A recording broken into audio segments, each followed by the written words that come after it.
Efectivamente, ¿no? Ahora, esto puede dañar, y ahí Ramiro, porque, claro, es verdad que tú has dicho, Farid, que aparentemente ya México no quisiera escalar. Suponemos que no he oído nuevas declaraciones de López Obrador. Ha bajado el tono, ¿no? Y Petro después algunas volvió a tuitear algo, a decir algo, ¿no? No sé si va a continuar. Pero claro, somos países que tenemos relaciones muy antiguas, además somos socios en la Alianza del Pacífico, ¿no? En el caso de México y en el caso de Colombia, además en la comunidad andina, ¿no?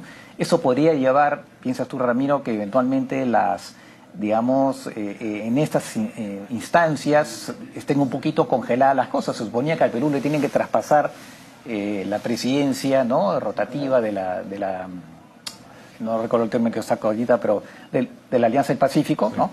Y bueno, ¿qué va a pasar ahí? Bueno, allá hay esto que se suele argumentar cuando pasan estas cosas, ¿no? Cuerdas separadas. Lo que pasa es que hay un hecho concreto, ¿no? Y es que por más que el organismo siga funcionando, se va a producir una situación incómoda, ¿no? Cuando se produzca la reunión, que todavía está pendiente, por la sola presencia de los mandatarios, ¿no? Sí. Cuando uno lee la entrelínea de la carta que emiten Bolivia, Argentina, Colombia y México, no hay ninguna declaración explícita de que Dina Boluarte no es la presidenta, pero se insinúa de una manera que está entre líneas, claro. Que está entre líneas porque bastante incluso gruesito, pero entre líneas. Sí, pero en un momento se dice que tiene que darle las garantías judiciales al expresidente, al presidente Castillo, lo llama todavía presidente. Sí. Entonces es una manera de decir, sin decir que él sigue siendo presidente. Probablemente de ahí se pueden agarrar para decir, bueno, nosotros estamos señalando hoy una cosa y otra, pero creo que en diplomacia, si bien se guardan siempre las formas, no hay que ser tampoco tan nebuloso, ¿no? Y ese comunicado camina en la entrelínea, entre la niebla, dice que hay que garantizarle los derechos, pero a la vez llama presidente a Castillo, entonces puede haber una incomodidad cuando se produzca la reunión, aunque alguien, funcionario de Cancillería, me parece que dijo que eso no se iba a producir y que la reunión se iba a dar de todas maneras y la presencia pro tempore que le pasan a Perú. Pro tempore, sería el término que estaba buscando. De la Alianza del Pacífico. Ahora, sí me gustaría apuntar algo, amigos, es que a mí me extraña la actitud de Petro y de Fernández, no solo porque Petro se pronunció en un tuit diciendo que hay un suicidio político. Estoy en contra de toda ruptura institucional. Claro. Y en el caso de Fernández incluso habló con Dina Boluarte. Así es. Y algunas cuestiones históricas que hay que tener en cuenta, ¿no? En Argentina había varios golpes de Estado muy sangrientos, ¿no? Sí, entonces, sí.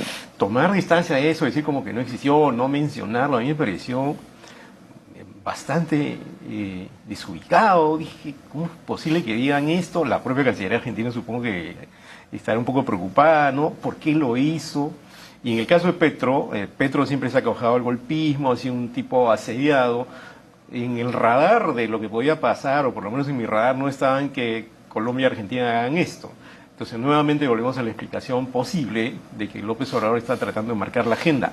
Pero creo que Colombia y Argentina son países demasiado fuertes, demasiado de peso, como para que les pongan el mapa, ¿no? Claro. Sobre todo en un momento en el cual el progresismo latinoamericano vuelve con cierta fuerza y necesita cohesión, y además está distanciando incluso de Venezuela, ¿no? Claro. Está entrando en otra lógica. Entonces, revolver el avispero de ese modo me ha parecido desafinado, la verdad. Pero además en los casos de México y Bolivia, el caso de Bolivia saluda el gobierno de Arce la reelección de Daniel Ortega en Nicaragua. Que fue claramente un fraude, eso es una dictadura, ya no hay atisbo alguno de democracia, metió presos a los 7 principales candidatos de oposición, controla todos los poderes del Estado. Bolivia no ve problema en la reelección de Ortega, y ve problemas en destituir a un presidente que dio un golpe de Estado. O sea, eso me sorprende porque me entrevistan en un medio mexicano y el periodista no sabía del discurso porque claro, la crisis propiamente duró un par de horas, nada más. En el mundo no repercutió tanto el discurso de Pedro Castillo. No sabía que Pedro Castillo, cuando yo le digo que hay un intento de golpe, un golpe fallido, me dice de parte de quién. Y es un periodista bien informado, un medio importante de México. Claro. Presumo que apelaban a eso para, digamos, porque de otro modo no se explica que no se mencione el tema en el comunicado de estos 4 países. En el caso de México, México sí había tenido críticas al gobierno de Ortega, pero de pronto cesaron. Y ya respecto a las elecciones de noviembre pasado no dijo nada. Entonces, claro, ¿qué autoridad moral puede tener para cuestionar la democracia en el Perú quien no puede pronunciarse en torno a un fraude electoral evidente? Claro. Y como digo, en el caso peruano, si acaso hubieras puesto el énfasis en 27 muertos por acción de las fuerzas del orden, con indicios de que algunas de esas muertes, por lo menos, fueron violando derechos humanos, ¿no? En lugar de poner el énfasis ahí, inventan un caso, repito, donde no existe, claro, cuestionando la legitimidad de origen de Dina Boluarte, que no francamente tiene, claro, ahí no hay problema. Claro, claro.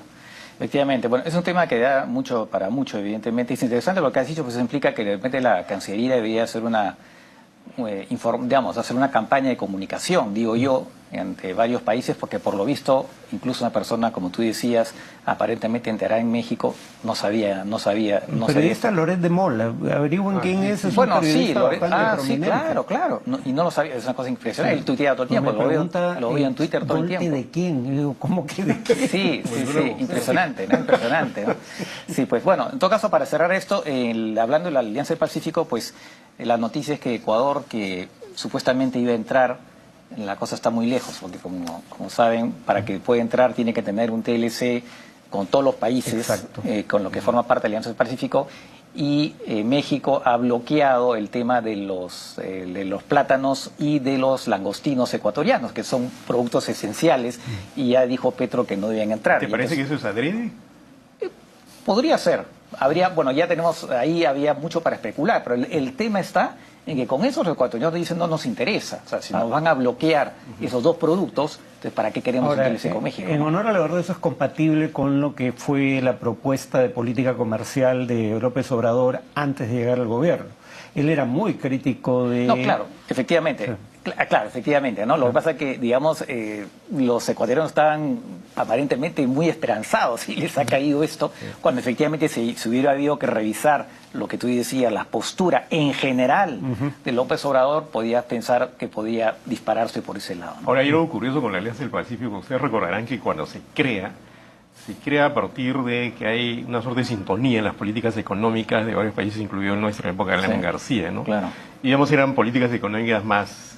claro, eran gobiernos liberales, de derecha. Gobiernos liberales, de centro-derecha, y ahora está ocurriendo lo contrario, ¿no? Así es. Entonces, ¿cómo manejar la Alianza del Pacífico en esa lógica? A mí me parece que ha sido un error poner esta papa caliente en el medio, porque iba a seguir funcionando y se le puede sacar provecho a esta alianza que es bastante efectiva frente a los demás organismos regionales, que yo creo que deberían ser 2 o 3, ¿no? Claro. O 1 incluso, en un sueño bolivariano, digamos, ¿no?